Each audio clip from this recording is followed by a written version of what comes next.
At maganda yan ang balita para sa ating mga lolo't lola, ano po? At saka paano po makakapag-avail ng cash gift ang mga senior citizens, lalo na po yung mga nasa abroad?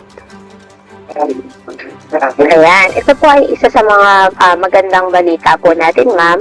Katuwang po natin ang mga Philippine Embassy, ang Department of Foreign Affairs, at sa mga ilang lugar o bansa na wala pong embassy, meron po tayo mga consulate offices.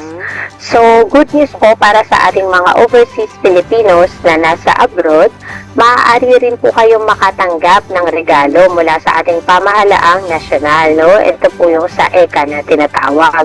So, sa pakikipag-ugnayan po natin sa DFA, sa Philippine Commission of Filipinos Overseas, sila po ay orient po ng kanilang mga staff sa mga embassies at sa mga consular affairs office na kung paano po i-assist ang ating mga milestone agers. Sa kadalasan, ma'am, dahil po hindi naman po malapit yung lokasyon ng lahat ng mga Pilipino sa embassy, sila po ay nagpa-facilitate ng online assistance. So, unang-una po dyan, ihahanda lamang po ng ating mga kamag-anak o usually po mga family po ito and relatives. Piniprepare lamang po yung ating 4 na requirements.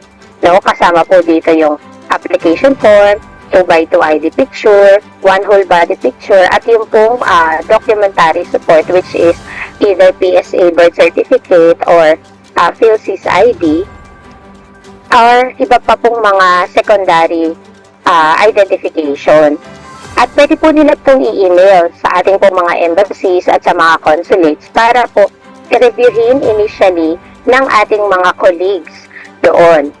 At kapag ito po, ma'am, ay nakita po nila na kompleto at nasusatisfy po yung mga requirements, kasama po yung pag-reach dun sa milestone age, ay ipapadala po nila ito sa Commission of the Filipinos Overseas.